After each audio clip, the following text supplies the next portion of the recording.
Bonjour et bienvenue, chers étudiants, à cette nouvelle séance de mathématiques discrètes. Donc, dans cette séance, on va aborder le chapitre théorie de graphes. Donc, on va parler juste initiation de la théorie de graphes, introduction générale, quelques définitions et vocabulaire, et on va s'intéresser aux graphes non orientés et quelques autres types particuliers de graphes. Allez, on va commencer. On va commencer par une introduction générale. Tout d'abord, on se demande qu'est-ce qu'un graphe? Alors, un graphe est un ensemble des points, appelés sommets, reliés entre eux par des traits, sont appelés ou bien sont dits des arêtes ou bien des arcs, tout dépend du cas de graphe. On va voir la différence entre arête et arc. Mais pour le moment, on va dire un graphe, c'est un ensemble des sommets et des traits ou bien des arêtes. Donc voilà, théoriquement, on dit G, c'est un graphe lorsque il s'agit d'un couple. X ici, c'est l'ensemble des sommets. E, c'est l'ensemble des arêtes. Donc voyons plusieurs représentations des graphes. Donc ici, ça, c'est un premier graphe. Ça, c'est les sommets. Les points ici sont des sommets. Ça, c'est un premier sommet. Deuxième sommet. Troisième, quatrième, cinquième. On a 5 sommets. Ici, voilà, les sommets sont numérotés.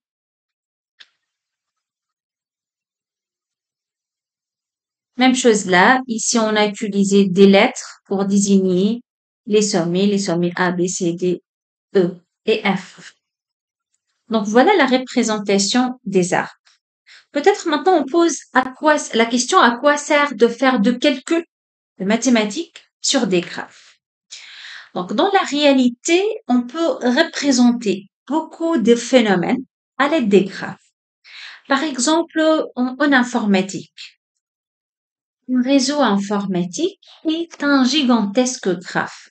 Ici, les sommets sont les appareils connectés au réseau. Vous voyez ici sur quelques exemples.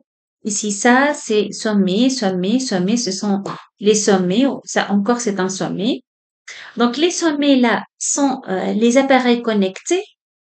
Ici, tous les sommets sont des ordinateurs. Et les arêtes, c'est la relation entre deux appareils. Donc, lorsque deux appareils sont reliés, on dit que on relie entre eux par une arête. Aussi, pour résoudre de problèmes liés au transport, on utilise la théorie des graphes. Donc, ici, par exemple, vous voyez, les sommets sont les stations ou bien les villes et les arêtes sont les rues. Encore, on peut utiliser la théorie des graphes dans les réseaux sociaux. Les sommets ici sont les membres. Ici, ça, c'est un sommet, deuxième sommet, troisième sommet. Vous voyez, ce sont les membres inscrits ou bien euh, membres de réseaux sociaux. Et les arêtes sont les relations. Par exemple, sur Facebook, on peut désigner comme ça par une arête entre deux individus s'ils sont amis sur Facebook, par exemple. Bon, voilà la théorie des graphes. On peut l'utiliser encore pour résoudre des problèmes reliés aux réseaux sociaux, Facebook, Twitter, ainsi de suite. Donc, finalement, en définissant des propriétés mathématiques sur les graphes, on peut résoudre beaucoup de problèmes dans différents domaines. On voit par ces exemples que les points communs de toutes ces situations, c'est le calcul de relations entre différentes entités. Donc, on s'intéresse aux relations entre les différents sommets. Donc, je passe maintenant à définir qu'est-ce qu'un graphe. On a dit, je donne bien sûr des définitions liées au graphe. Donc, je rappelle, un graphe, c'est un couple. Ensemble des sommets qu'on note d'une façon générale X et ensemble des arêtes qu'on note d'une façon générale grand E. Donc, quand je dis que deux sommets sont adjacents, deux sommets sont adjacents si ils sont reliés entre eux par une arête. Par exemple, ici, vous voyez dans cet exemple 1, on a un graphe formé par 4 sommets. 1 et 2 sont adjacents parce qu'il y en a une arête là qui relie 1 et 2. 1 et 4 sont adjacents. Mais 3 et 1 ne sont pas adjacents parce qu'il n'y a pas une arête qui relie 1 et 3. 3 et 2 aussi ne sont pas adjacents. Ni 3 et 4 sont adjacents. Donc, je dis que même 2 et 4 ne sont pas adjacents parce qu'il n'y a pas une relation ou bien une arête qui relie 2 et 4. Donc, même 2 et 4, les deux sommets 2 et 4 ne sont pas adjacents. C'est quoi l'ordre d'un graphe maintenant? L'ordre du graphe, c'est le nombre des sommets. Tout simplement, le nombre de sommets de ce graphe. Donc, je dis comme ça, ordre de G, c'est le cardinal, si tu te rappelles de la notion du cardinal. Cardinal de X. Le cardinal de X, on peut le noter comme ça, entre deux barres, ou bien j'écris le mot card, ou bien dièse comme ça, pour dire le cardinal de X, le nombre de sommets. Voyons ça sur un exemple. Voilà l'exemple 1. C'est un graphe, voilà, qui contient combien de sommets? 3 sommets. Donc, je dis que l'ordre de G égale 3. Sur ce deuxième exemple, c'est un deuxième graphe. On a ici dans ce graphe 4 sommets. Donc, je dis l'ordre de G, c'est égal à 4. Là, on peut voir ici, ça c'est un sommet aussi. 2, 3, 4, 5 et 6. Donc, dans ce graphe, il y en a 6 sommets et donc l'ordre de ce graphe égale à 6, ainsi de suite. Donc, l'ordre d'un graphe, c'est le cardinal de l'ensemble du sommet. Maintenant, c'est quoi le degré d'un sommet? Le degré d'un sommet, c'est le degré ou bien le nombre d'arêtes issues de ce sommet. Regardez, par exemple, dans ce graphe-là, vous voyez 1, 2, 3, 4 sont 4 sommets. On cherche le degré du sommet 1, c'est quoi? Combien d'arêtes issues de 1? Une seule. Donc, l'ordre de 1 est égal à 1. C'est pas l'ordre, le degré de 1, pardon. Le degré de 1, vous voyez ce que j'ai noté, le degré de 1 est égal à 1 parce qu'il y en a une seule arête issue du sommet 1. Le degré de 2 maintenant. Le degré de 2, il y a 3 arêtes issues de 2. Donc, le degré de 2 égale 3. Je note D de 2 égale 3. Le degré de 2 égale 3. Le degré de 4 égale combien? 2, très bien, voilà. Et le degré de 3 aussi égal à 2. C'est pas noté ici, mais vous voyez, on a 2 arêtes issues des 3, donc on peut dire D de 3 aussi, je peux ajouter D de 3 égale 2. Donc, juste, je rappelle les définitions. On a vu le degré et l'ordre. N'oubliez pas, l'ordre d'un graphe. L'ordre d'un graphe, c'est combien de sommets dans ce graphe. Lorsque je parle de degré, je parle de degré d'un sommet. Degré d'un sommet, c'est combien d'arêtes ici de ce sommet. Voilà. Maintenant, qu'est-ce qu'un sommet isolé? Quand je dis que ce sommet est isolé. Un sommet isolé, si il n'est pas adjacent à aucun autre sommet du graphe. Voyons sur cet exemple, par exemple. Ça, c'est un graphe. Il contient combien de sommets? 3 sommets. Donc, je peux dire l'ordre de graphe égale 3. Maintenant, le degré de 1, c'est quoi? Le degré du sommet 1, c'est 0. Parce qu'il n'y en a aucune arête issue de 1. Donc, on dit que 1 est un sommet isolé. Par contre, 2, c'est pas isolé parce qu'il y en a une arête issue de 2 qui le relie avec 3. Donc, 2 est adjacent avec 3. Donc, le degré de 2, je peux dire, c'est différent de 0, c'est égal à 1. Et donc, 2, c'est pas isolé. Même chose, 3, c'est pas isolé. Si je considère ce deuxième graphe maintenant, ici, c'est un graphe formé par 5 sommets. Donc, je peux dire l'ordre de ce graphe égale 5. Est-ce qu'il y a des sommets isolés là? Oui, 5 est isolé. Il n'est adjacent à aucun autre sommet. Il n'y a pas des arêtes ici de 5. Donc, 5, c'est un sommet isolé. Maintenant, qu'est-ce qu'un graphe complet? Un graphe complet. Donc, je dis que le graphe est complet. Si n'importe quel deux sommets distincts, ils sont toujours adjacents. Pour n'importe quel deux sommets différents du graphe, Les deux sommets sont adjacents. Il y en a toujours une arête qui relie deux sommets différents. Voyons ça sur des exemples des graphes. Par exemple, ce premier graphe, il contient que deux sommets, sommet 1 et sommet 2. Et vous voyez 1 est relié par 2. Aussi, il est relié par 1 par la même arête, bien sûr. Et donc, on dit que ce graphe est complet parce qu'il y en a deux sommets différents et ils sont adjacents. On considère le graphe 2, voilà, qui contient cette fois trois sommets. C'est un aussi graphe complet. Pourquoi? Parce que 1 est relié par 2 et est relié par 3 aussi. 2 est relié par 1 et par 3. 3 est adjacent à 1 et 2. Donc, chacun de sommets, il est adjacent à tous les autres sommets. Je considère ce graphe maintenant. Il y en a combien de sommets dans ce graphe? Il y en a 4 sommets. 1, 2, 3 et 4. Est-il complet? Oui. Donc, je dois vérifier. Le sommet 1 doit être adjacent à les trois autres sommets. Il est adjacent à 2, il est adjacent à 3, il est adjacent à 4. C'est bon. Maintenant, 2, il doit être adjacent aux trois autres sommets. Il est adjacent à 1, adjacent à 3, adjacent à 4. C'est bon. Quoi pour le 3? Il doit être adjacent à tous les autres sommets, adjacent à 1, adjacent à 2, adjacent à 4. C'est bon. Le 4 maintenant, oui, il est adjacent à 1, 2 et 3, donc c'est un graphe complet. Examinons ce graphe. Est-il un graphe complet? Cette fois, non. 1 n'est pas adjacent à tous les autres sommets. Il est adjacent à 2, oui, adjacent à 3, oui, mais il n'est pas adjacent à 4. Il n'y a pas une arête qui relie 1 par 4. Donc, ce graphe n'est pas un graphe complet. On continue toujours dans le vocabulaire de la théorie des graphes. Donc, qu'est-ce qu'une boucle ou bien qu'est-ce qu'une arête multiple? Une boucle, tout d'abord, est une arête d'un graphe ayant pour extrémité le même sommet.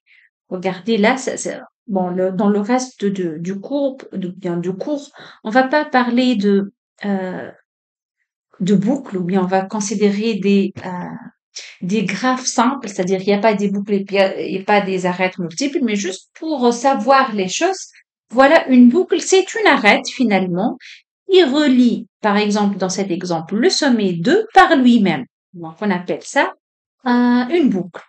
Par contre, cette arête n'est pas une boucle parce qu'elle relie deux sommets différents qui sont 1 et 2. Bon, ici, c'est une arête simple. Donc, c'est pas une boucle. Relie le sommet 1 par le sommet 3. Ici, je peux voir qu'il y en a deux arêtes qui relient le sommet 3 et 4. Donc, ici, je parle d'une boucle. Et dans le cas ici, je parle des arêtes multiples. Mais dans le reste de notre cours, on va considérer des graphes simples. C'est-à-dire quoi, graphes simples? Ce sont des graphes qui ne considèrent pas ou bien qui ne contiennent pas des boucles ni des arêtes multiples. Maintenant, il y en a deux types majeurs dans la théorie des graphes. Les graphes orientés et les graphes non orientés. Voyons par un schéma, par exemple, qu'est-ce qu'un graphe orienté? Ici, un graphe orienté est formé par, bien sûr, toujours des sommets et un ensemble des arcs. C'est quoi un arc? Un arc, finalement, c'est, comme on a dit une arête, avant, on a dit une arête, mais un arc, la différence entre les deux, c'est il relie un par deux, dans un seul sens. C'est-à-dire, ici, avec cet arc-là, je vais de 1 vers 2. Mais c'est pas la réciproque. Je ne peux pas aller de 2 vers 1. Ici, je peux aller de 6, du sommet 6 vers le sommet 2. Mais pas la réciproque. Et ainsi de suite. Donc, vous voyez. Donc, on peut aller du sommet I d'un sommet J par un arc. Mais la réciproque, on peut pas faire l'inverse. Mais dans un graphe non orienté, ici, juste pour représenter un arc, on utilise une flèche de 1 vers 2 ou bien de 6 vers 2 ou bien de 3 vers 1. Vous voyez, j'utilise une flèche là. Mais pour un graphe non orienté, j'utilise tout simplement des traits, pas des flèches, mais des traits, parce que ici, la relation est symétrique. Je peux aller de 1 vers 2 ou bien de 2 vers 1. Alors, j'utilise bien sûr toujours la même arête, une seule arête qui relie 1 par 2 ou bien qui relie 2 par 1. Donc ici, la relation entre 1 et 2, elle est symétrique. Je peux aller de 2 vers 6 ou bien de 6 vers 2 et ainsi de suite. Donc vous voyez la différence entre graphe orienté et graphe non orienté. Maintenant, comment je représente un graphe? Je commence tout d'abord par un graphe non orienté. Donc ici, il y en a des sommets et des arêtes. Donc on a dit, on peut représenter un graphe ou bien un graphe, la définition c'est X et U, si tu rappelles au début de cette vidéo. X c'est l'ensemble des sommets, U c'est l'ensemble des arêtes. Donc X déjà c'est un ensemble. Et donc je vais noter X, ça c'est mon X, c'est un ensemble. Je vais noter les éléments de X. Les éléments de X sont les sommets. Ici dans mon cas particulier, les sommets sont 1, 2, 3 et 4. Là, les arêtes maintenant. Encore ici le U, c'est un ensemble formé par quoi? Par des arêtes. Mais ici, je considère, voilà, X, donc juste je note X, c'est 1, 2, 3 et 4. Et U maintenant, c'est un ensemble qui contient à l'intérieur. Bon, comment je peux noter l'arête qui relie 1 et 2? L'arête entre 1 et 2, je peux le noter par un ensemble qui contient le deux sommets, 1 et 2. Donc ça, c'est une arête. Arête, c'est un ensemble, parce que c'est l'arête d'extrémité 1 et 2. Et on a dit, c'est pourquoi je considère ça comme un exemple, parce que il n'y a pas l'ordre ici. Donc, je peux aller de 1 vers 2 ou bien 2 vers 1, c'est la même chose. Donc, l'arête est représentée par un ensemble ou bien un couple, un, deux. Voilà, une paire. Aussi, une autre arête, 1 et 3. Bien sûr, je peux noter 1 et 3, ou bien encore je peux noter 3 et 1. Ça ne change pas. Vous savez, dans un ensemble, il n'y a pas d'ordre. Donc, je peux noter 3, 1. Ça marche aussi. Une autre arête, l'arête qui d'extrémité 3, 4. 3 et 4, ou bien 4 et 3. Même chose. L'arête d'extrémité 1 et 4. 1 et 4. Et voilà combien j'ai d'arêtes. 1, 2, 3 et 4. C'est fait. Donc, j'écris là, U c'est 1, 2, virgule, 3, 1, 3, 4 et puis 1, 4. Donc voilà l'ensemble U, il est formé par 4 arêtes et aussi l'ensemble des sommets 4. Et ici, vous voyez, à partir de cette écriture, je peux retrouver le graphe G. Donc, même s'il n'a pas donné euh, cette présentation, je peux retrouver le graphe G. Comment? Je dis, voilà, ce graphe, il contient 4 sommets. Je peux l'écrire 1, 2, 3 et 4. Voilà, j'ai écrit les 4 sommets. Et maintenant, je lis quels sont les sommets reliés entre eux. Donc, je vois 1 et 2. Donc, je dois relier 1 et 2 par une arête. Ensuite, 3 et 1. Donc, je dois relier 3 et 1 par une arête. Ensuite, 3 et 4. Donc, je dois relier 3 et 4 par une arête. Et ensuite, 1, 4. Je relie 1, 4 par une arête. Donc, c'est le même graphe. D'accord? Donc, même s'ils nous semblent un peu, voilà, ils sont un peu différents, les deux graphes, mais non, ils ne sont pas différents. Pour nous, ce sont deux graphes identiques. Ce qui nous intéresse, c'est le nombre de sommets et lesquels sont reliés entre eux par des arêtes. Voyons maintenant ce graphe G et on vous demande de donner un diagramme de G. Pourquoi je dis un diagramme? Bien sûr, on peut avoir plusieurs diagrammes de G, mais l'essentiel, c'est le nombre de sommets et les relations que relient deux sommets ou bien les arêtes. Donc ici, je vois combien de sommets A, B, C, D, E, F. C'est clair que, puisque ici, il a écrit ça, c'est le premier ensemble. Donc ça, c'est X, l'ensemble des sommets. Donc je note l'ensemble des sommets A, B, C, D, E et F. Voilà, j'ai noté les sommets. Maintenant, les arêtes. Ici, ça, c'est l'ensemble des arêtes. Le deuxième ensemble, c'est l'ensemble des arêtes.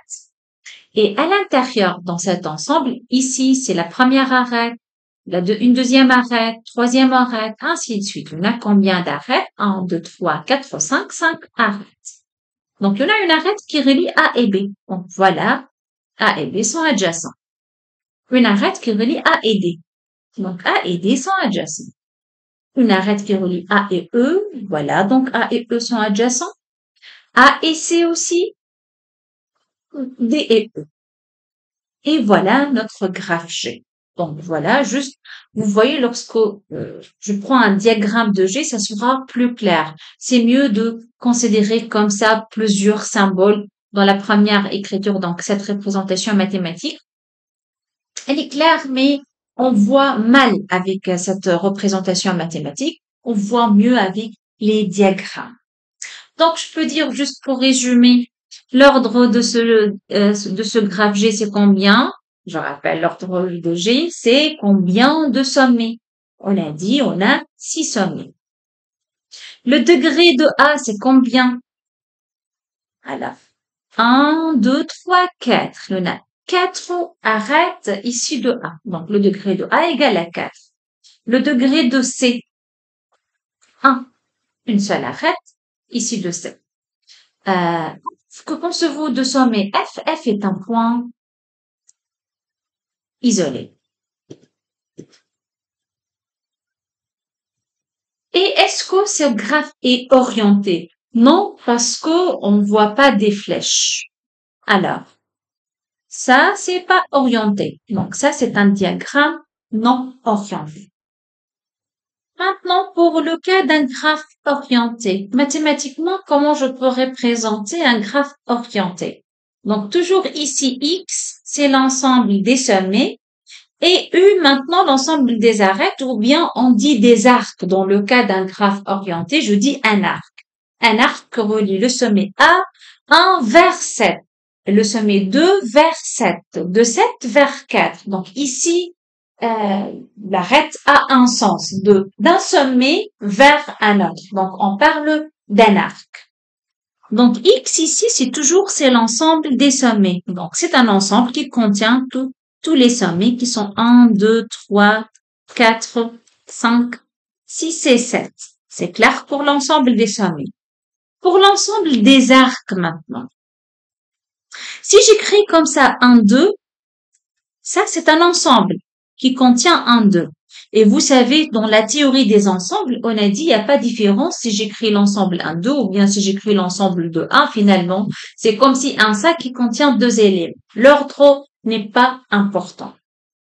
Donc, pour dire qu'on a un arc qui relie 1 vers 7, de 1 vers 7. Donc, l'ordre est bien important. Donc, je ne dois pas utiliser cette notation, mais plutôt, je veux écrire ça comme un couple. Voilà. J'utilise le fait que, voilà, j'écris comme ça. 1, 7. Parce que vous savez, ici, lorsque j'utilise entre parenthèses un 7, c'est-à-dire une première composante et une deuxième composante. Un 7 différent du couple 7-1. Tu te rappelles de ça? On a vu ça dans le cours théorie des ensembles. Bon. L'ensemble 1-7, c'est lui-même l'ensemble 7-1.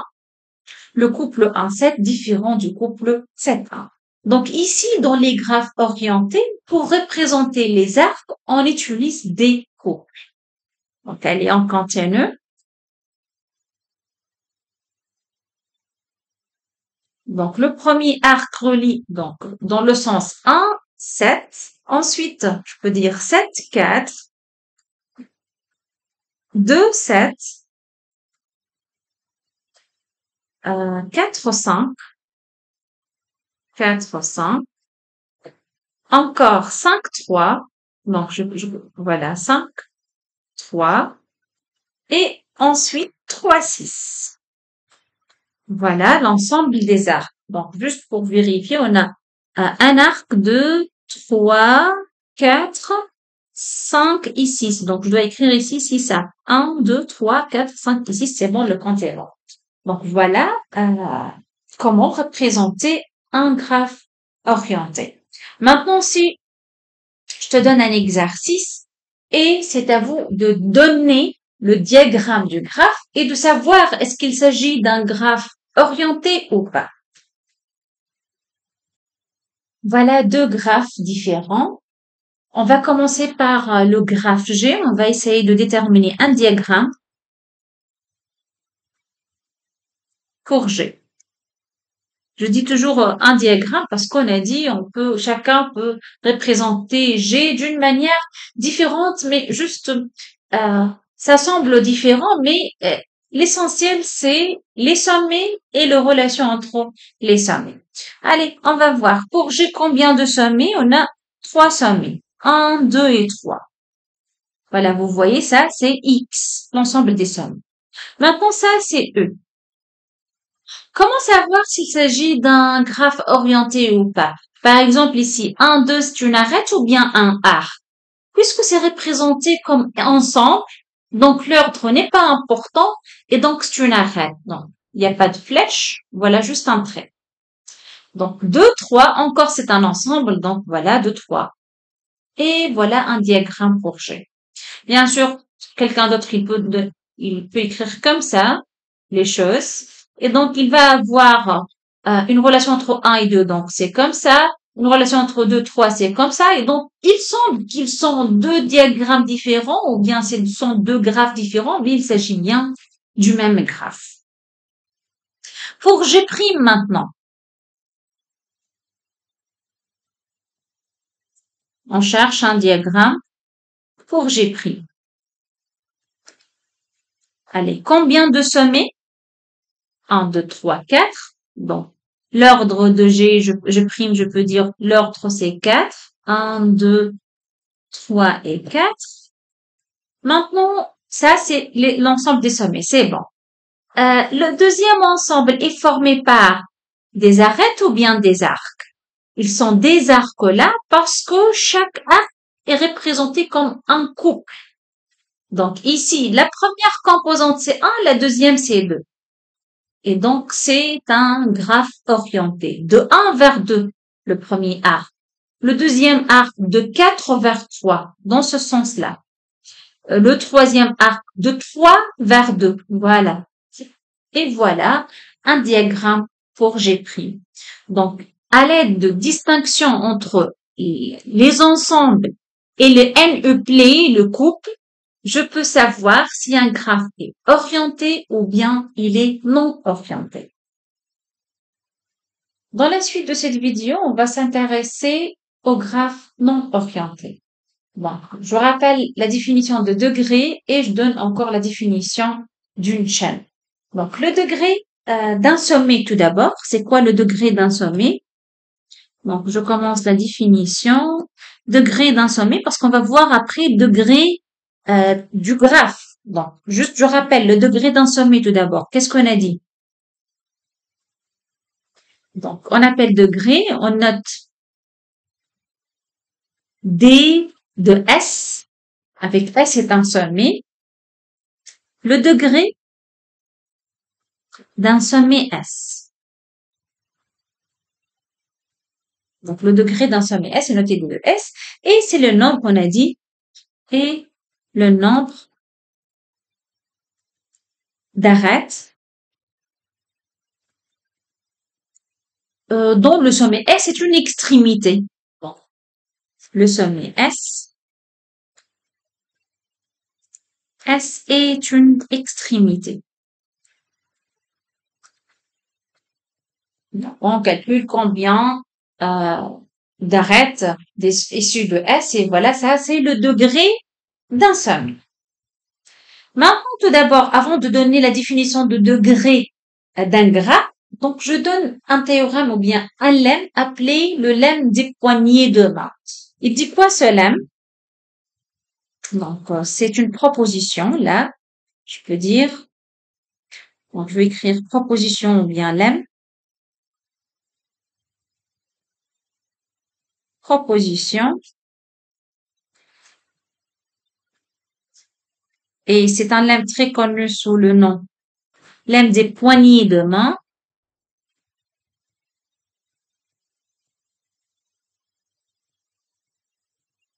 Il dit quoi ce lemme? La somme des degrés, des degrés du sommet d'un graphe, la somme des degrés des sommets d'un graphe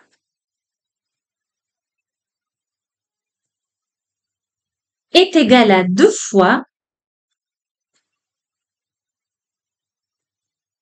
et à retenir ce lemme s'il vous plaît, est égal à 2 fois le nombre d'arêtes. Et voilà comment voir cette proposition sur un exemple. Je considère ce graphe, bien sûr toujours non orienté, on a dit, voilà. Ça, c'est un graphe non orienté. Ça, c'est une arête. Alors, on va calculer la somme des degrés. Donc, degré de 1, on a dit c'est combien? Est égal à 3. Je vois ici 3 arêtes dont 1 est l'un des sommets, donc 3. Degré de 2, c'est 2. Degré de 4, c'est égal à 2. Et degré de 3, égal à 1. Si je fais la somme maintenant, parce que le lemme, elle parle de la somme des degrés. Donc, je fais la somme de tout ça. Je trouve combien? La somme vaut 3 plus 5, ça fait 8. Donc, la somme de DSI y allant de 1 jusqu'à 4, parce qu'il y en a 4 sommets, égale à 8. Alors, on calcule maintenant combien on a d'arêtes dans ce graphe. Une arête, 2 arêtes, 3 arêtes, 4 arêtes. Donc, égale 2 fois 4. Bien sûr, ce lemme paraît simple lorsque le nombre des sommets est réduit. Ici, on a 4 sommets, mais on peut parler dans un réseau social d'un graphe qui contient, je sais pas, des milles et des milles de sommets. Et donc, c'est très important de savoir combien d'arêtes et la relation entre les arêtes et les sommets. Donc, voilà comment je peux lire maintenant encore une fois le lemme de poignée des mains. La somme de tous les degrés de sommet d'un graphe est égale à 2 fois le nombre d'arêtes. Maintenant, ça, c'est le degré d'un sommet. C'est quoi le degré du graphe? Donc, je donne la définition. Maintenant, définition, degré d'un graphe. D'un graphe. La définition, c'est quoi?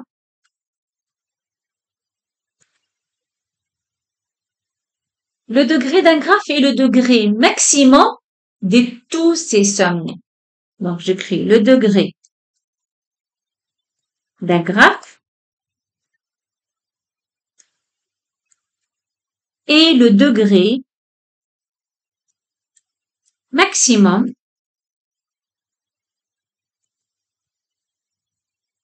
de tous ces sommets.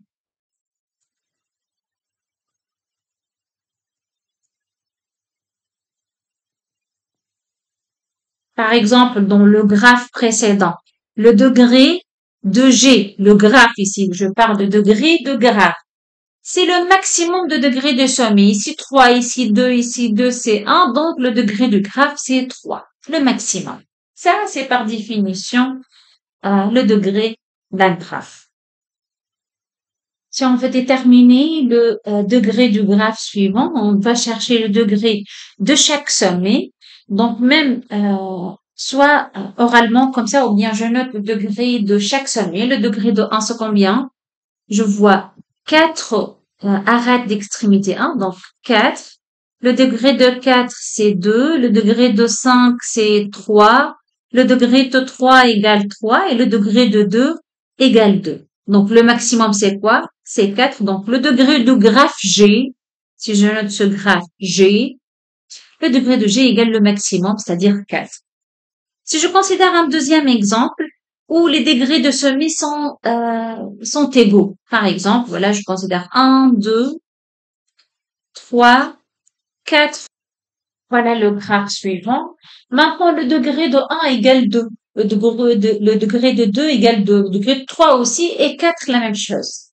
Et donc, le degré de graphe égale 2. Dans ce cas particulier, donc, lorsque tous les sommets ont le même degré, je parle d'un graphe régulier. Donc, je donne la définition d'un graphe régulier.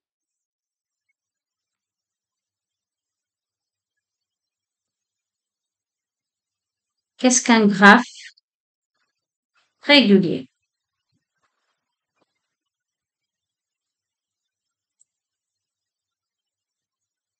Un graphe dont tous les sommets, un graphe dont tous les sommets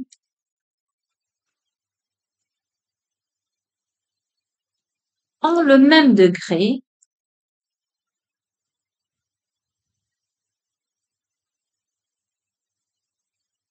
est dit un graphe régulier. Si le degré commun, par exemple, égale à 2, comme dans ce cas-là, je dis c'est un graphe 2 régulier. Si c'est un graphe, le degré commun égale à 3, dans ce cas, je dis que c'est un graphe 3 régulier. Donc, si le degré commun est égal à k, et k, alors on dit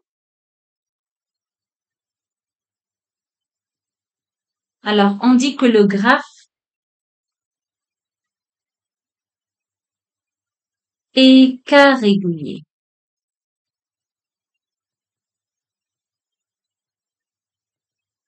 Voilà, c'est un cas régulier.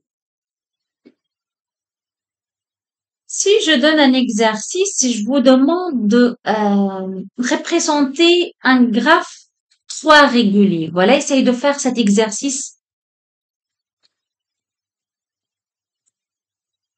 Donc, exercice, représenter un graphe 3 régulier. Donc, j'ai pas dit combien le nombre de sommets. Tu veux considérer le nombre de sommets comme tu veux. L'essentiel, j'aimerais avoir un graphe 3 régulier. Donc, je suppose que tu vas mettre en pause la vidéo et tu essayes de représenter un graphe dont tous les sommets possèdent exactement 3, bien le degré de chaque sommet est égal à 3. C'est-à-dire, de chaque sommet, je dois avoir 3 sommets et 3 arêtes essieux.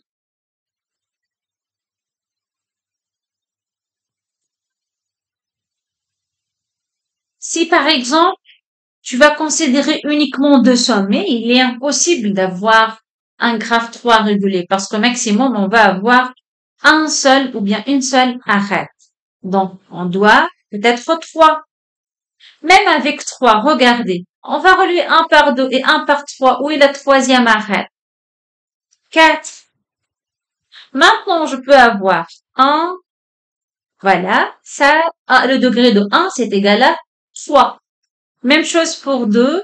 Je vais le relier par 3 sommets différents. Voilà. Que pensez-vous? Est-ce que c'est un graphe 3 régulier? Oui, le degré de 3, c'est 3. Le degré de 1, c'est 3. Le degré de 2, c'est 3. Et le degré de 4, c'est aussi 3. Donc, c'est un graphe 3 régulier. Comme on a donné la définition du degré, on a commencé bien sûr le degré d'un sommet et puis on a donné la définition de degré d'un graphe. Je passe maintenant à donner la définition d'une chaîne. C'est quoi une chaîne dans un graphe G? Une chaîne, c'est une liste finalement. Une liste, comme vous voyez là. Euh, donc, l'ordre est très important. Vous voyez, j'ai mis des parenthèses là. Je commence par S0, A1, S1, A2, S2, A3. Avec le S0, c'est un sommet. A1, c'est une arête. S1, c'est un sommet. A2, c'est une arête. S2, c'est un sommet. A3, c'est une arête. Donc, pour dire que c'est une chaîne, il faut toujours alterner sommet, arête, sommet, arête, sommet, arête. Donc, il faut avoir des éléments, euh, alternativement des sommets et des arêtes. Et puis, on doit commencer par un sommet et on termine par un sommet. Dans une chaîne, toujours, on commence par un sommet, S0 là, et on termine par un sommet. Et encore une condition, il faut que cette arête, c'est quoi? C'est finalement l'arête qui relie les deux sommets S0 et S1. L'arête A2, c'est l'arête d'extrémité S1 et S2. L'arête A3 relie S2 et S4, ainsi de suite. Donc, l'arête AK, ça relie SK-1 et SK. Donc, on dit que S0, le premier sommet, c'est le départ de la chaîne et SK, l'arrivée de la chaîne. Regardez par exemple dans ce graphe-là que je notais par G, voilà le graphe G. C'est quoi, voilà la chaîne ici qui est en orangé, j'ai représenté la chaîne en orangé. C'est quoi? Ça commence ici dans ma chaîne, regardez, j'ai commencé par 3. Donc ça, c'est mon départ. Et puis je fais quoi? Une arête. Ici, j'ai choisi l'arête qui relie les extrémités 3 et 6. Donc, j'écris 3, 3 et 6 pour désigner ce chemin-là. Voilà, 3, 3, 6. Ensuite, 6, sommet 6. Ensuite, 6, 5 pour dire, voilà, je suis ce chemin ou bien cette chaîne. Donc, vous voyez d'où le nom chaîne là. Donc, je commence par 3, ensuite de 3, 3, 6, ensuite 6, 6, 5, 5, 5, 4, 4, 4, 1 et j'arrive à 1. Donc, le sommet de départ, c'est 3, le sommet d'arrivée, c'est 1 et à chaque fois, j'indique l'arête avec laquelle j'ai passé ou bien j'ai passé par quelle arête et quel sommet. Donc, 3, ensuite 6, ensuite 5, ensuite 4, ensuite 1 et je suis cette chaîne-là des sommets. Donc, voilà qu'est-ce qu'une chaîne. Bien sûr, on peut avoir une autre chaîne. Voilà une autre chaîne. Je peux représenter une chaîne par une autre couleur. Par exemple, en vert, voilà, je veux considérer cette chaîne. Je commence toujours par un sommet. Voilà. 2. Ensuite 1. Ensuite 4. 5. Je peux encore revenir à 2. 3. Et je m'arrête à 3. Donc, vous voyez, en vert, c'est pas clair. Je commençais par 3 ou bien 7 ou bien 2 ou bien 5. Mais si j'écris les choses comme ça, voilà, vous allez savoir que j'ai commencé par 7. Ensuite, je suis le chemin ou bien l'arête, c'est 2. Ensuite, 2. Ensuite, 2, 1, l'arête de 1. Ensuite, donc là, c'est 1. Ensuite, 1, 4. Après, c'est 4, le sommet 4, et donc 4, 5. Ensuite, après le 4, 5, j'ai fait le 5, donc je passe par le sommet 5. Ensuite, 5, 2. L'arête 5, 2. Ensuite, j'arrive à au sommet 2, et puis 2, 3. Et je termine, j'arrive à 3. Donc, je commence par un sommet, j'arrive à un sommet. Voilà une autre chaîne.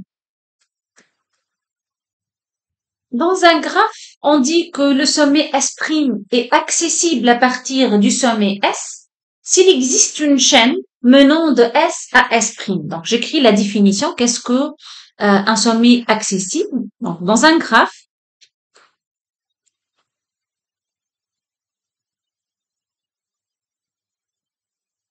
on dit que le sommet S' est accessible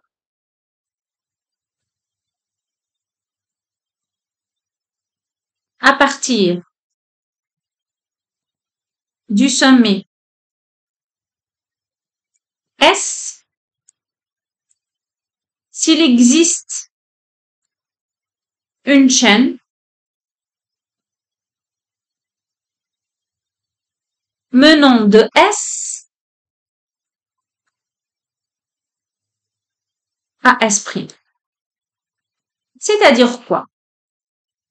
Voilà sur exemple. Je considère un graphe et puis 1, 2, 3, 4 et 5. Je fais comme ça. Voilà.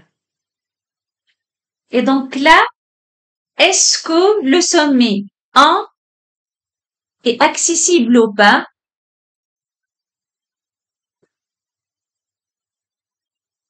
Donc, on dit que le accessible à partir de 4, du sommet 4, oui ou pas? Est-ce que on peut trouver une chaîne menant de S, de 4 à 1? Est-ce que 1 est accessible? C'est-à-dire, est-ce que je peux construire une chaîne de 4 à partir de 4, on peut arriver à 1? Oui. Pourquoi? Par exemple, je peux considérer cette chaîne. Commence par 4. Ensuite, je passe par l'arête 4, 3. Donc, sommet 3. Ensuite, 3, 1. Et j'arrive au sommet 1. Oui, c'est accessible. Donc, le sommet 1 est accessible à partir de 4. Mais 2, malheureusement, n'est pas accessible à partir de 4. Je peux pas trouver une chaîne qui commence de 4 et arrive à 2. Regardez, la seule arête ici qui passe par l'extrémité 4, c'est 2. Donc, je passe par 4, c'est 3, pardon, 4, 3. Donc, de 4 vers 3, de 3 vers 1, et puis je peux pas arriver à 2. Il n'y a aucun chemin qui m'amène à 2. Donc, il n'y en a aucune chaîne qui va m'amener à 2. Donc, je dis que 2 n'est pas accessible à partir de 4. 2 n'est pas accessible à partir de 3 aussi. Et 2 n'est pas accessible à partir de 2. De 1, pardon. Mais 2 est accessible à partir de 5. Je peux construire la chaîne 5, ensuite 5, 2, ensuite 2, et j'arrive à 2. Donc, j'espère que c'est clair. Qu'est-ce qu'un sommet accessible à partir d'un autre sommet? Je passe maintenant à introduire qu'est-ce qu'un circuit ou bien cycle. Donc, toujours, on va parler d'une chaîne dans un graphe. Donc, je considère ce graphe. Je veux construire des chaînes différentes. Donc, voilà une première chaîne. Donc, je commence par un sommet. N'oubliez pas, je commence par 8. Ensuite, je dois écrire une arête d'extrémité 8.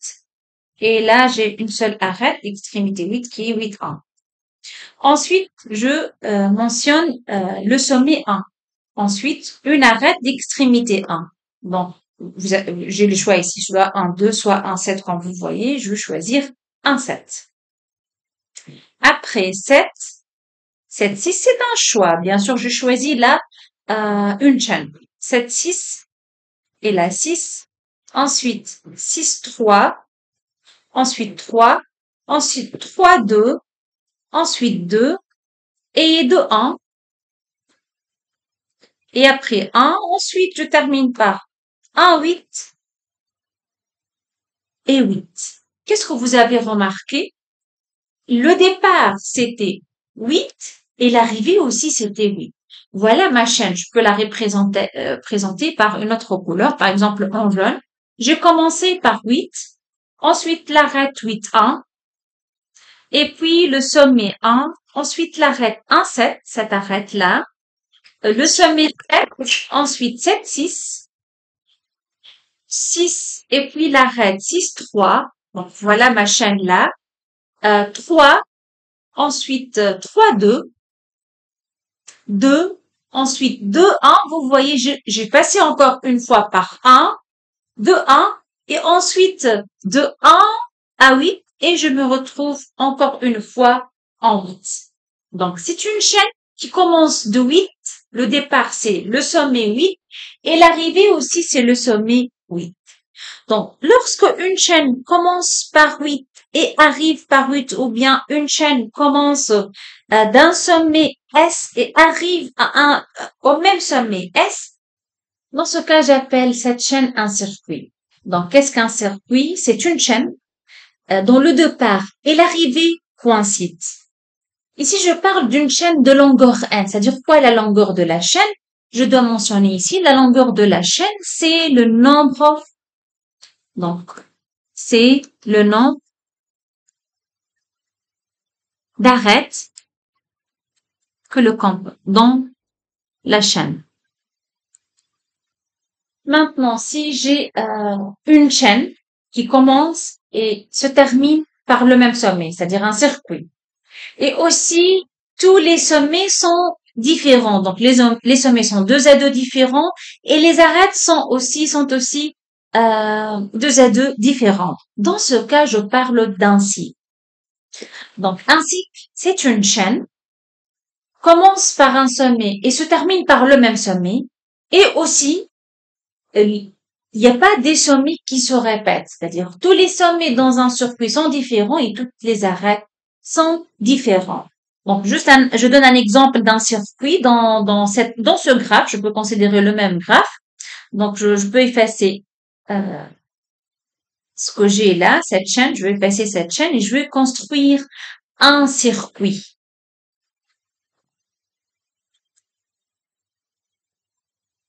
Donc, voilà, je peux commencer par 4, par exemple.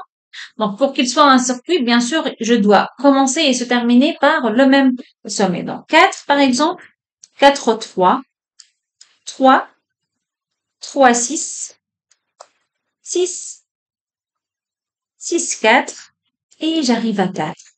Vous voyez, donc les arêtes sont 2 à 2 différents. Donc, 4, 3, ensuite 3, 6, ensuite 6, 4. Dans ce cas, et je commence par 4, je termine par 4. Dans ce cas, je dis c'est un cycle dans ce graphe. Il est un cycle. Bien sûr, donc je répète, je dis que la différence juste entre cycle et circuit, pardon. Donc, c'est quoi la différence entre cycle et circuit? J'espère que vous avez tout d'abord bien compris une chaîne. Une chaîne, on a dit, c'est une liste sommet, arrête, sommet, arrête, sommet, arrête, sommet, arrête. On peut avoir le départ différent de l'arrivée ou bien le départ égal à l'arrivée. Lorsque le départ égale l'arrivée, dans ce cas, lorsque le départ est égal à l'arrivée, je parle d'un circuit. Et lorsque toutes les arêtes sont différentes dans cette chaîne, je parle d'un cycle. Voilà, j'espère que maintenant les notions sont claires. Je vais passer à faire un exercice juste pour s'entraîner. Maintenant, je vais vous demander de faire quelques exercices. Voilà, essayez de faire ce petit exercice, par exemple. Donc, je m'intéresse au graphe 3 régulier. Donc, essayez de construire. Regardez, on peut juste, c'est un exercice. Est-ce qu'on peut construire? Non. Peut-être la question, je peux changer. Est-ce que on peut construire un graphe, un graphe 3 régulier. Voilà. Un graphe 3 régulier. Je rappelle, qu'est-ce qu'un graphe régulier? C'est-à-dire le degré de tous les sommets sont identiques. Je dis 3 réguliers, c'est-à-dire le degré de chaque sommet est égal à 3. Est-ce qu'on peut construire un graphe 3 régulier maintenant? La première question. Ayons 4 sommets. Est-ce que vous pouvez faire ça? Est-ce que vous pouvez construire un graphe 3 régulier ayant 5 sommets? Est-ce que vous pouvez construire un graphe 3 régulier ayant 6 sommets?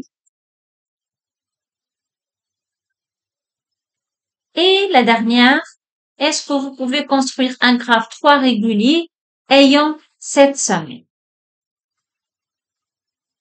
Réfléchissez un peu et répondre par vrai ou faux. Oui, on peut faire ça ou bien non, on peut pas faire ça. Je commence par le 4 sommets. Déjà, je pense qu'on a déjà fait ça. Donc, je pense A, B, C, D et je fais comme ça. Voilà. Le degré de A, c'est 3 parce que je vois 3 arêtes issues de A. Le degré de B, même chose, 3. Je vois 3 arêtes issues de B. D aussi, 3 arêtes, c'est la même chose. Donc, c'est bien, on peut faire ça. Et déjà, on a déjà fait ça auparavant. Maintenant, est-ce que vous pouvez tracer un graphe 3 réguliers avec 5 sommets? Donc, vous considérez 5 sommets A, ou bien 1, 2, 3, comme vous voulez. A, B, C, D, E. Ayant 5 sommets et ils soient 3 réguliers. C'est-à-dire, je dois voir 3 arêtes ici de A, par exemple. Je dis voilà. Maintenant, 3 arêtes issues de C. Je fais comme ça, par exemple, comme ça et comme ça. D'accord. 3 arêtes issues de D. D'accord. Je fais comme ça, comme ça. Ah, c'est bon. 3 arêtes issues de D. Maintenant, 3 arêtes issues de E. C'est bon. Est-ce que c'est correct? Mais non. Je trouve que A maintenant, il possède 4 arêtes. Je dois refaire les choses. Donc, est-ce que vous pouvez, donc, je pense ici, vous devez mettre en pause la vidéo et essayer de faire un graphe avec 5 sommets, 1, 2, 3, 4, 5, 1, 2, 3, 4, 5, et il faut que le graphe soit 3 régulier. Essayez de le faire. On peut imaginer que vous pouvez, que vous avez déjà essayé de tracer un tel graphe, mais vous n'arrivez pas à trouver une solution, un graphe ayant 5 sommets et chaque sommet est l'extrémité de 3 arêtes différentes. Ici, on peut pas. Pourquoi on peut pas? Déjà, on peut appliquer le théorème des poignées des mains. Qu'est-ce qu'il dit le lemme de poignée de main? Je rappelle ici qu'est-ce qu'il dit le lemme. Il dit que la somme des degrés de sommet est égale à 2 fois nombre d'arêtes. Donc, ici, on peut dire que la somme de degrés est un nombre pair, là. C'est un nombre pair. Mais ici, on a combien de sommets? 5 sommets. Et chaque sommet a 3, bien, de degrés 3. Donc, ici, la somme de degrés, c'est 5 fois 3. 5 fois 3, c'est 15. Et on a dit 15 doit être un nombre pair, c'est impossible. 2 fois k, impossible. Donc, on ne peut pas avoir un graphe ayant 5 sommets et chaque sommet est l'extrémité de 3 arêtes différentes. Donc, pour la réponse ici, est-ce qu'on peut construire un tel graphe? Non. Avec 6 sommets maintenant, oui, il n'y a pas de contradiction avec le lemme de poignée des mains. Donc, on va chercher juste à construire un tel graphe. 1, 2, 3, 4, 5, 6.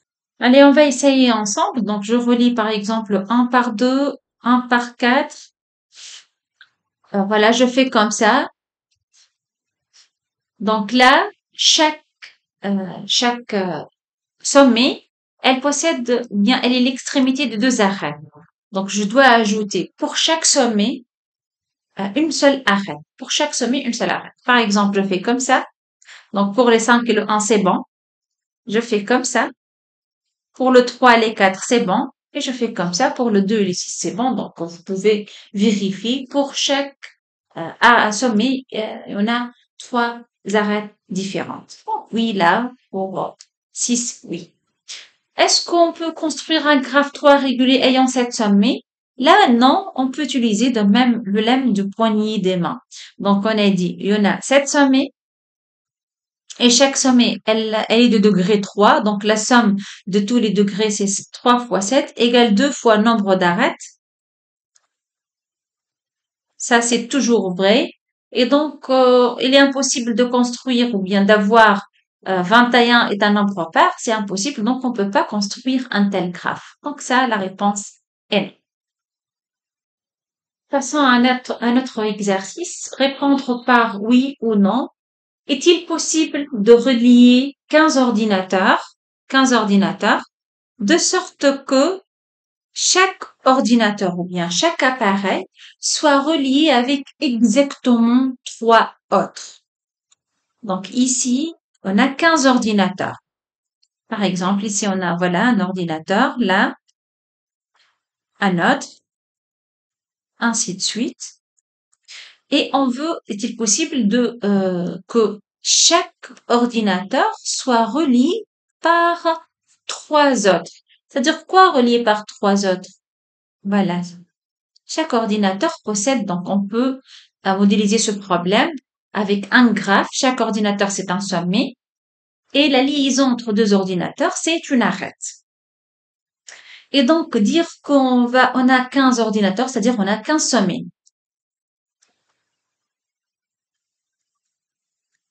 Et chaque ordinateur est relié avec exactement 3 autres, c'est-à-dire chaque ordinateur, ou bien chaque sommet, possède exactement 3 arêtes.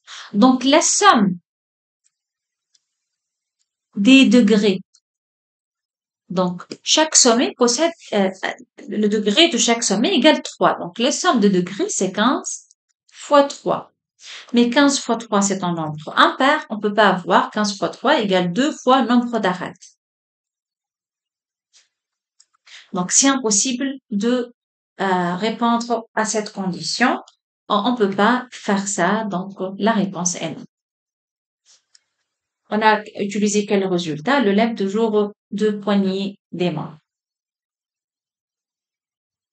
Passons maintenant à citer quelques types particuliers des graphes. Je commence par la définition d'un graphe planaire.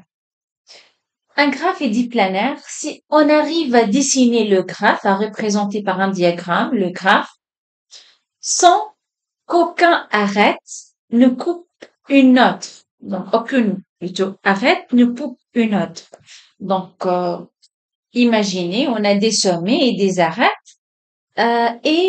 aucune arête ne coupe une autre arête différente. Dans ce cas, je peux dire que ce graphe est planaire. Bien sûr, comme exercice, essayez de représenter un graphe planaire et un autre graphe non planaire. Bon, pour un graphe planaire, on peut bien sûr imaginer ça facilement. Je peux tracer un graphe planaire, par exemple, voilà, 1, 2, 3, et je fais comme ça, 3 arêtes, et voilà, les 3 arêtes, aucun ne coupe l'autre. Je peux imaginer, voilà, avec 4, voilà, encore, c'est un graphe planaire. Mais imaginez maintenant, essayez de imaginer un graphe non planaire. Donc, je vais vous laisser cet exercice.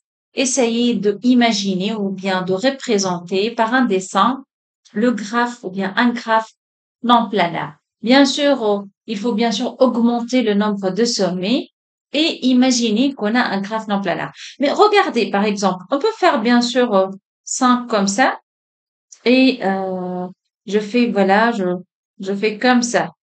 Et je dis, c'est un graphe non planaire parce que ces 2 arêtes se coupent.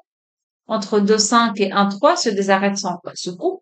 Mais vraiment, c'est pas un graphe non planaire parce que je peux effacer ça.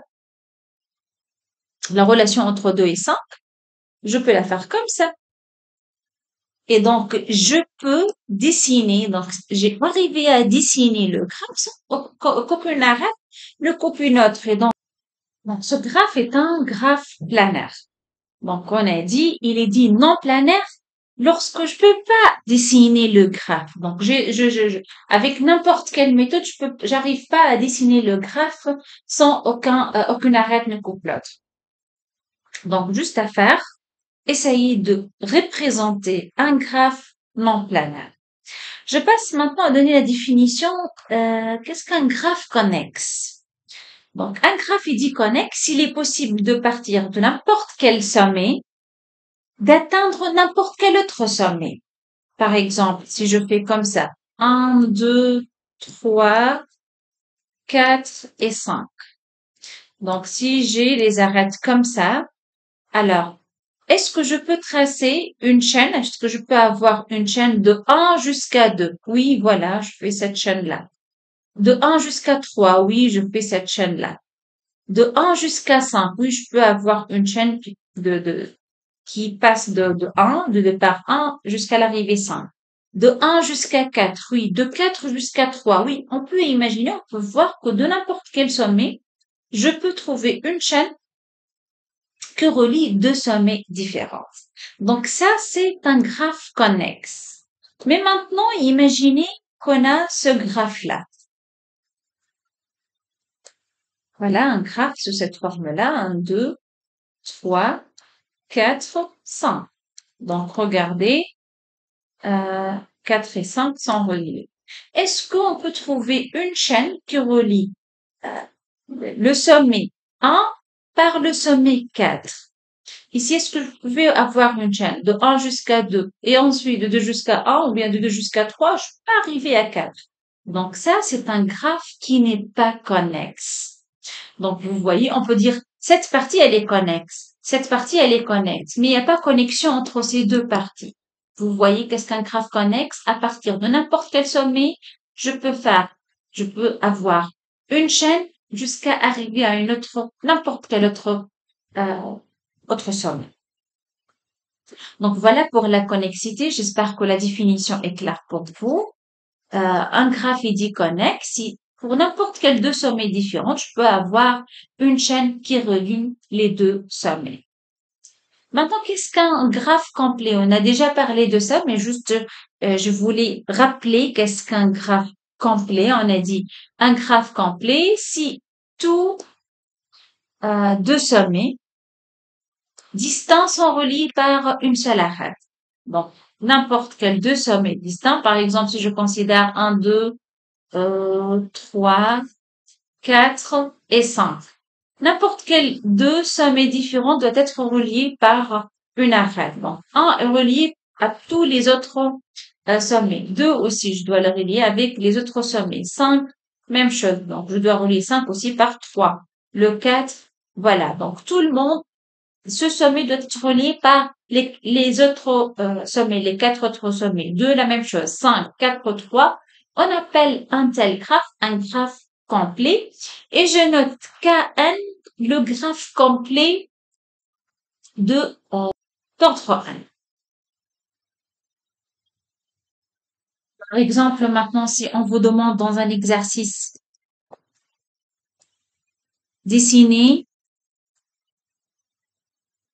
le graphe K3, c'est-à-dire le graphe complet ayant trois sommets. Donc, je peux noter le sommet 1, 2, 3 ou bien ABC.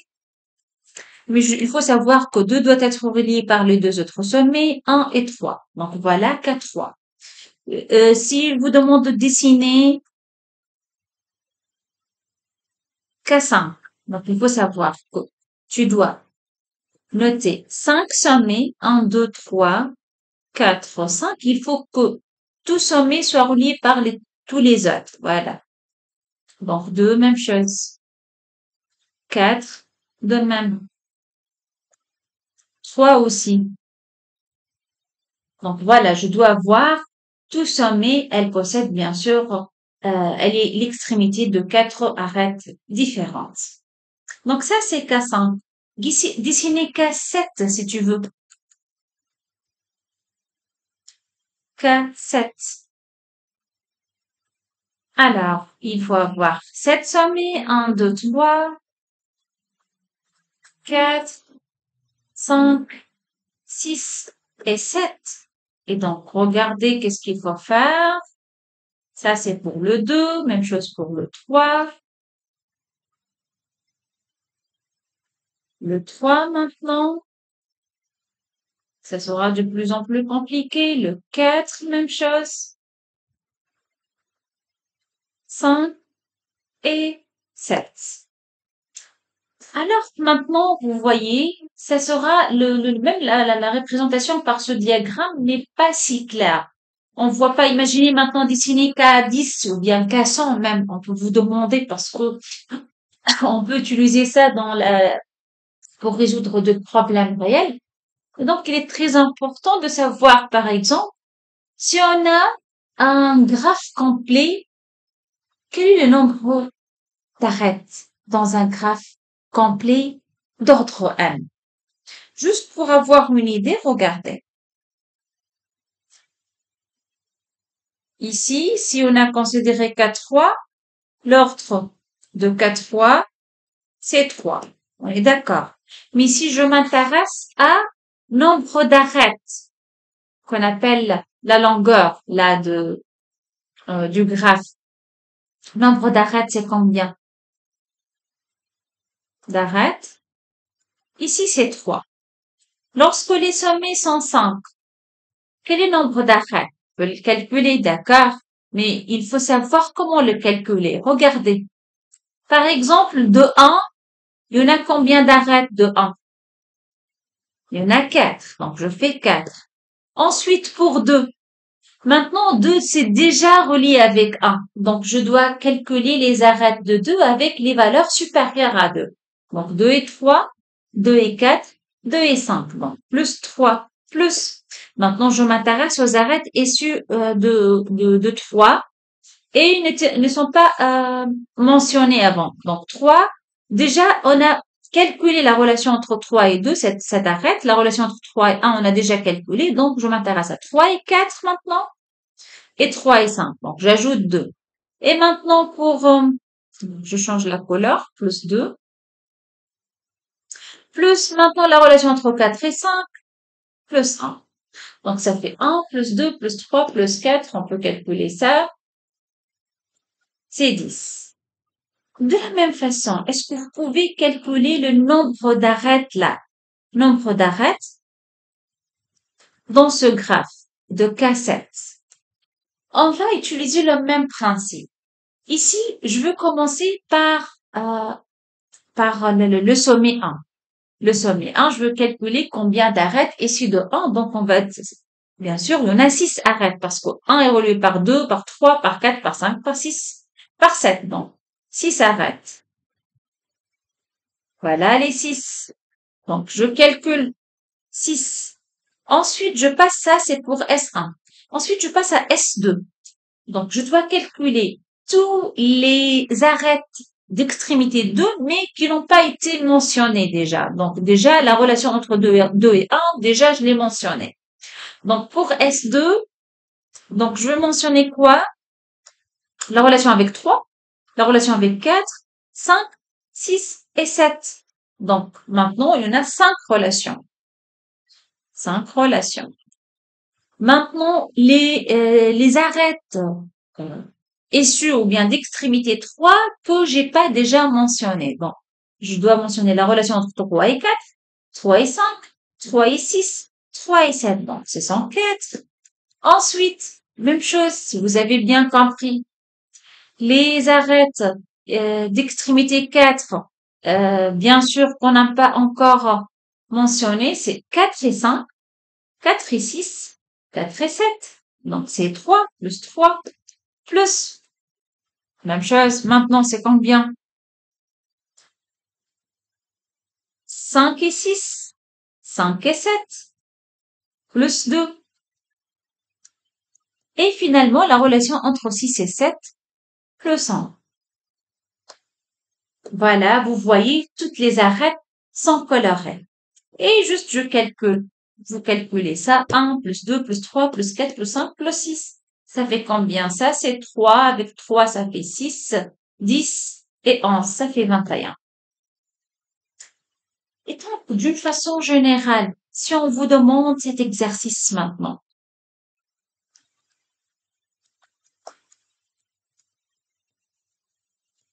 Alors, donnez le nombre d'arêtes d'un graphe, bien du graphe, parce que on va considérer le graphe complet ayant n sommets. Du graphe Kn, c'est-à-dire un graphe complet avec n sommets. Alors, qu'est-ce qu'on va dire? Ici, c'est combien? On va commencer, on va raisonner de la même façon. On va commencer par S1. Combien d'arêtes reliées à S1? On va dire c'est n-1. Puisque ici, on a n arêtes. Je veux commencer par 1. Donc, il me reste n-1. Donc, ici, on a n-1. Plus, pour S2, je veux pas mentionner la relation entre S1 et S2 parce que c'est déjà mentionné. Donc, il me reste n-2. Ensuite, pour S3, il y en a n-3 autres relations. S4, il y en a n-2. Jusqu'à Sn, déjà, ou la relation entre Sn-1 et Sn, il y en a une seule relation. Donc, je veux trouver cette somme. Comment je peux écrire cette somme? On a vu un chapitre sur le calcul algébrique. On peut utiliser ce symbole, le symbole allant de 1 jusqu'à n-1 k. Pour k égale à 1, ensuite k égale à 2, ensuite k égale à 3, jusqu'à n-1. Et cette somme, on a appelé cette somme la somme arithmétique. Vous vous rappelez de la formule? Le premier terme plus le dernier terme fois le nombre de termes, donc de 1 jusqu'à n-1, il y en a n-1, divisé par 2. Donc, on va trouver n fois n-1 sur 2. Et n'inquiétez pas, c'est un entier naturel parce qu'on est sûr que n fois n-1, c'est un multiple de 2. Pourquoi? Parce que ce sont le produit de deux entiers consécutifs. Donc, l'un certainement est pair. Donc, c'est exactement n fois n-1 sur 2. Allez, maintenant, on va faire un exercice. Un tournoi d'échecs oppose 6 personnes. Chaque joueur doit affronter tous les autres. Donc, chaque joueur doit jouer avec combien? 5 d'autres. La première question, construisez un graphe représentant toutes les parties possibles. Donc, on va noter juste le joueur. Joueur 1, 2, 3, 4, 5, 6. Et on va construire un graphe qui représente toutes les parties possibles. Alors, on va par la suite dire quel type de graphe on a obtenu. Je commence par la première question. Puisqu'ils sont 6 joueurs, donc chaque joueur, ça représente un sommet. Donc la solution, là, ça c'est le joueur 1, 2, 3, 4, 5 et 6. 6 joueurs. Et donc là, A doit jouer avec 2, avec 3, avec 4, avec 5 et avec 6. Même chose. 2 doit jouer avec, déjà, il a joué avec 1, donc il doit jouer avec 3, avec 5, avec 4, avec 6. Le 3, il a déjà joué avec 1 et 2, donc il doit jouer avec 4, 5 et 6. Et le joueur 5 et 6 doivent jouer ensemble, bien contre ensemble. Alors, c'est quoi ce graphe? Très bien, c'est le graphe K6. C'est un graphe complet qui contient combien? Ici, j'ai pas relié le 4 avec le 6, pardon. Donc, je dois relier tous deux sommets différents. Donc, c'est K6. C'est un graphe complet. Donc, on a répondu ça. La première question, ça, c'est la deuxième question. C'est le graphe complet ayant 6 sommets. Maintenant, regardez la troisième question. Il dit quoi? Si l'on joue qu'un match par jour, donc, un jour, on joue qu'un seul match. Combien de jours faudra-t-il pour terminer le tournoi? Ici, comment je peux répondre à cette question? Un match pour moi contre 1 et 2 est représenté par une arête. Un match entre 2 et 4 est représenté par une autre arête. Donc, combien de matchs? C'est le nombre de matchs, c'est le nombre d'arêtes. Très bien. Et donc, le nombre d'arêtes, on a dit, c'est bien combien? 6 fois 5 sur 2. On a dit c'est n fois n moins 1 sur 2 pour kn. Donc ici, on a qu'à 6. Donc 6 fois 5 sur 2. Donc 6 sur 2, ça fait 3. 3 fois 5, c'est 15. Donc on a 15 matchs. Et donc si avec la condition un match par jour, donc ça dure 15 jours. Si maintenant, pourquoi on impose la condition un match par jour? On peut avoir dans le même jour 1 et 2 et aussi 4 et 3 et aussi 5 et 6, non? Donc, avec cette condition-ci, chaque joueur ne joue qu'un match, un seul match par jour. C'est-à-dire, on peut avoir 1 et 2, mais un ne peut pas jouer dans le même jour avec 4 ou bien contre 4. Donc, non. Si il a joué à contre 2, donc il va attendre le lendemain pour jouer contre 4 ou bien il joue contre 6. Donc, ici, c'est un peu difficile, là. Combien de jours faudra-t-il pour terminer le tournoi avec la condition quoi? Chaque joueur ne joue qu'un seul match par jour.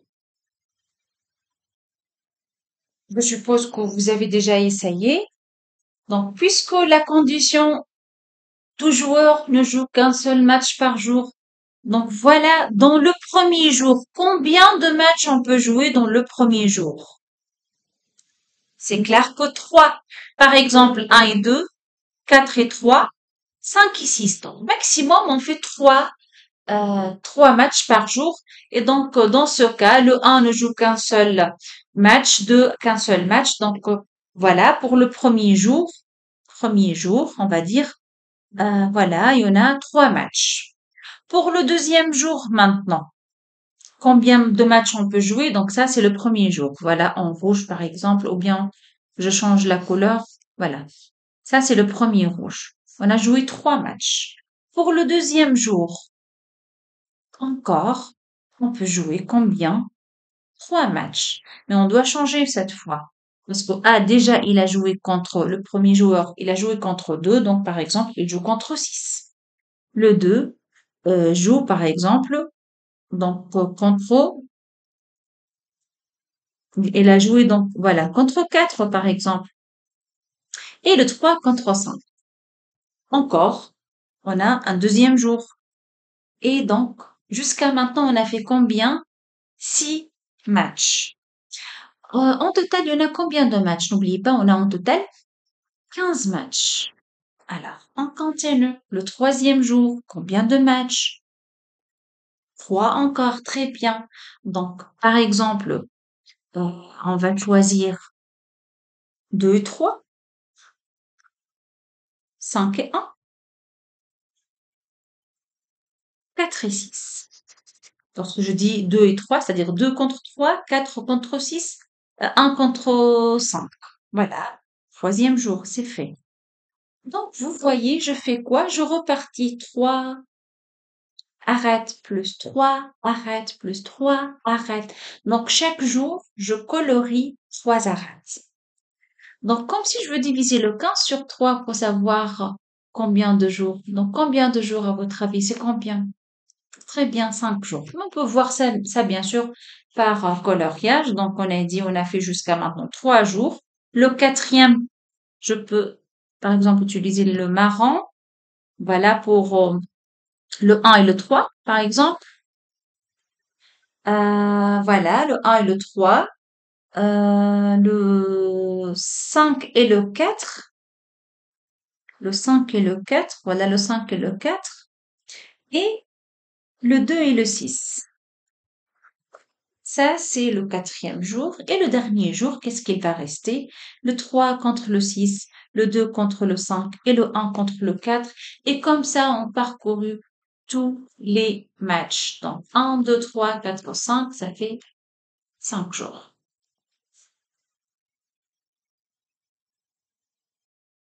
Je termine ce cours par les graphes bipartis. Qu'est-ce qu'un graphe biparti? Si on peut considérer l'ensemble de sommets comme l'union de deux ensembles, X et Y, de sorte que les arêtes relient chaque élément de X par un élément de Y, comme on voit dans l'exemple suivant. Ici, c'est un graphe. Les sommets sont 1, 2, 3, 4, 5. Mais je peux noter X, l'ensemble des sommets 1, 3, 5, et Y, l'ensemble des sommets 2 et 4. Et vous pouvez remarquer que les arêtes ne relient pas 1 et 3, ne relient pas 3 et 5. Donc, ne relient pas deux sommets différents dans l'ensemble X. Et même chose là, Y, on n'a pas une relation entre 2 et 4. Donc, la relation, ou bien les arêtes relient quoi?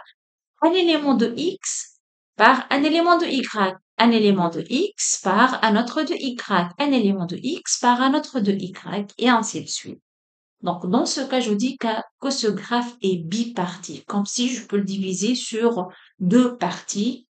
Chaque arête relie un sommet de la première partie par un autre de la deuxième partie. Voilà donc pour ce cours. Juste, on va continuer dans la vidéo suivante, parler encore des graphes, la représentation à l'aide des matrices. Donc, dans la prochaine vidéo, on va représenter des graphes par des matrices. Je vous remercie pour votre attention et à la prochaine.